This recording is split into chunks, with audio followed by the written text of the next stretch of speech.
So, imagine the scene. All right, you're all prepared, ready for Christmas. I think so. Everything's set, the food's ready, the tree's set, all the decorations are out, presents are under the tree. Then the doorbell rings. And as you open the door, there's some poor delivery man trudging up your path with a tree in one hand and a caged bird in the other. Okay. And these are for you. No message to say who they're from, a tree and a bird. So the pear tree goes in the garden. Yes. And the bird, obviously, in the tree. Okay. Next day, you sat there again, having your cup of tea. Lovely. Doorbell. The delivery comes with 2 birds. Okay. Okay, What's so going they on? go back in the garden. Next day, day 3. Yeah.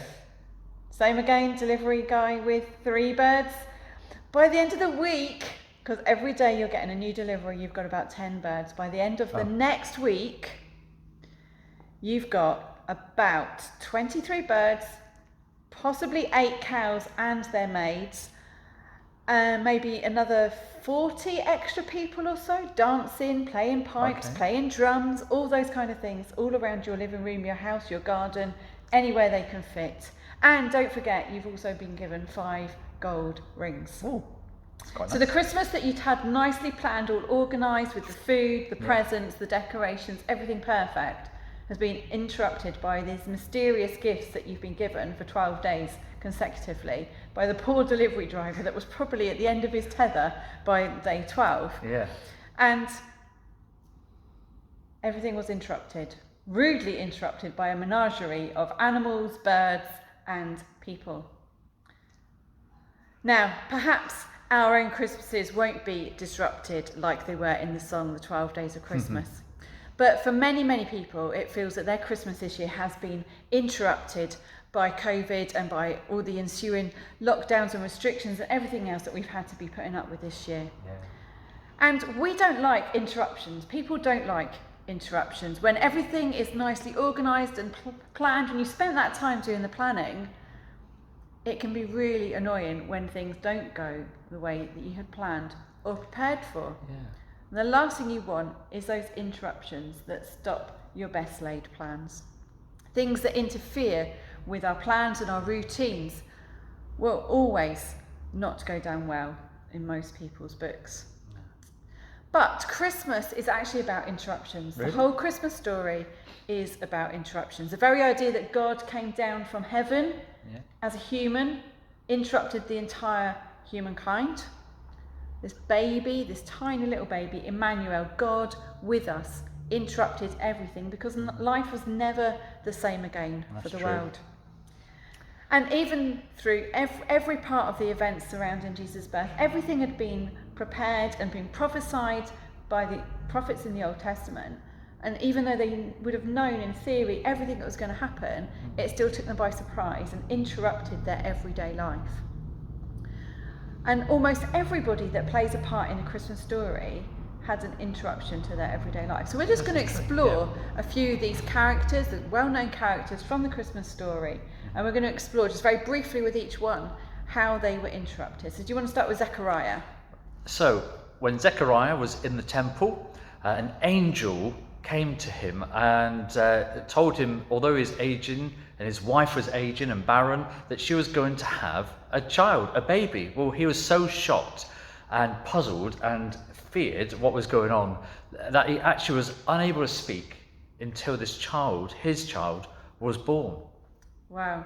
And imagine his wife Elizabeth getting used to her older age without having had children and suddenly becoming pregnant. Amazing. And I wonder how Elizabeth's teenage cousin Mary felt when she was also just minding her own business about her house, when she too was visited by an angel, and she was there dreaming at the time of her forthcoming marriage to Joseph, and when suddenly that dream was interrupted, and this angel came, spoke to her, and interrupted, well, effectively the rest of her life. Yes. And poor Joseph, when Mary tells him that she's expecting a baby, her a virgin, and although she's pledged to marry him, she's pregnant and going to have God's child. That interrupted Joseph's life significantly. Big time. Now, At that time, the Bible tells us that a census was being Yes. taken by Augustus, and this kind of interrupted everybody's plans, even more so than when we've had census, because of what they had to do before. And that was another interruption to the plan, wasn't it? Yes, and the innkeepers would have already been interrupted by the census, and suddenly maybe at a normal period of life they were suddenly really full, and they just got to the point where they'd filled their last room, and there's another knock on the door for this, and they couldn't turn them away. You know, this poor pregnant teenage girl and her husband to be, and yet that night when they offered their stable, whatever they had left over for this poor couple to come and stay in, that night they were part and the middle part of this amazing story that changed the course of history, that dramatic birth of Jesus that changed everything. Yeah.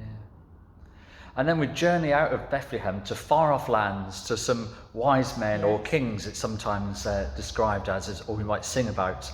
And their plans that were interrupted because they were doing what they were normally doing and they're being wise, but then they saw this new star appear in the sky and they just knew it wasn't anything normal. And they were compelled to follow then that star, which led them all the way to Jesus, the Christ child. Yes.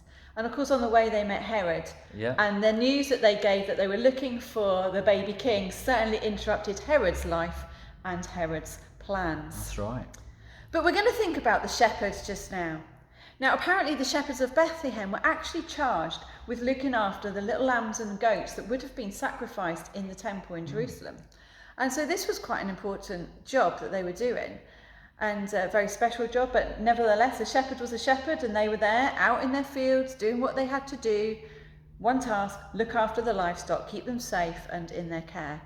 And so whilst they were minding their own business, you know, whatever shepherds do at night on a hill when they're looking after sheep and trying to keep warm and everything, and suddenly they're probably just starting to doze off, I should imagine, and this bright light shines and the angel comes and speaks, and of course they're going to be absolutely terrified because of this huge bright light and angels and the voices of all the angels singing around them, and the angels say, you know, peace, don't be afraid, I bring peace and good tidings of goodwill, and tells them all about this baby Jesus. And so the shepherds were hugely interrupted in this time, and this interruption caused them to leave their ordinary work on the hillside, and they followed the angel's instructions to go into the town of Bethlehem and followed where the angel had told them to go to find the baby Jesus in the manger, in the hay, in that stable, being born.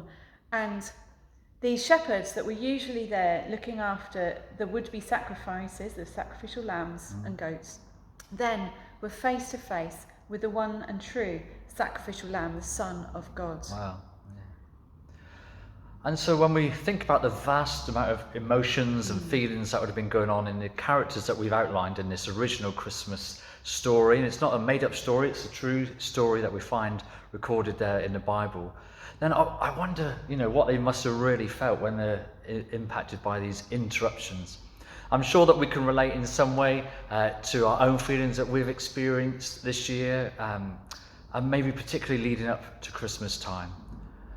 Emotions and feelings of surprise, of shock, of being upset, of fear, of anger, confusion, annoyance, hope, joy, excitement, and peace. A whole range, whole myriad of emotions experienced by the characters then and us just now. Yes, and amidst all of these interruptions and these feelings that you've just described, and everything that these interruptions exposed within people, the angels proclaimed peace. That was the one thing that they said was, do not be afraid. They said that to every single person they met. So they were basically very busy in this time. They were interrupting everybody that was going about their everyday life. So in the temple, in their homes, in their beds, on the mountainside looking after sheep, through the star, you know, everybody was interrupted by the angels, and they said to everybody, do not be afraid, which I think is quite good, because if an angel came up to me, I would be afraid, and so I would need that reassurance. And they said, do not be afraid, and they proclaimed peace on earth and goodwill to men. And this idea of peace, that's what we need when we've been interrupted, because interruptions do cause us to be unsettled and cause us to not feel right in ourselves. And so this proclamation of peace that the angels bring from God, this peace really gives us that sense of well-being and wholeness amidst the wobbles and the disruptions that an interruption can bring us. And the Hebrew word for peace is shalom, and that actually means a sense of well-being and wholeness, not just peace and quiet or peace without war, but actually this idea of wholeness and well-being, and that is the peace that the angels are proclaiming. So, how then can we, I guess, thrive during these times of interruption and really experience that shalom that Sarah just spoke about, or that peace, the peace of God? Well, we need to pause, we need to listen to what God is saying. And when the shepherds were interrupted from looking after the temple's sacrificial lamb to then meeting Jesus, the Lamb of God, they were given, well, really a glimpse of something quite amazing and too wonderful for words even to capture. And sometimes then maybe God's interruptions are not disruptions as such, but opportunities for us to look closer and see God reveal something greater than we could ever dare dream, ask or imagine. Yes, and so this Advent time, will you pause and listen to what God is saying to you through all of these interruptions that you might be experiencing just now? And take that time to dwell in the amazing story of that very first Christmas and to receive that peace, that shalom that the angels proclaimed that only God can give us. Now, next week, we're going to be thinking about some of those unexpected things that first Christmas brought, and some of the unexpected things that this Christmas might bring for us. But for now, we'll leave you there with the interruptions and pray that you'll have a peaceful day. God bless.